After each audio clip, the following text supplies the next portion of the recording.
Brothers, we do not want you to be ignorant about those who fall asleep or to grieve like the rest of men who have no hope.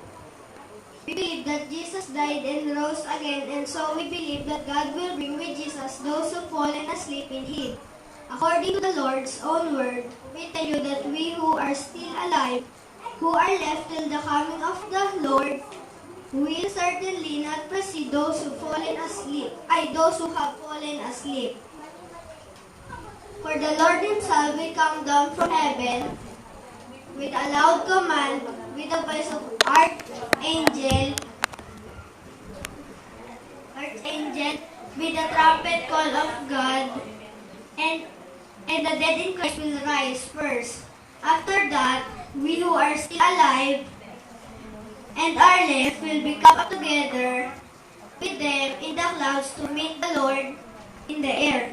And so we will be with the Lord forever.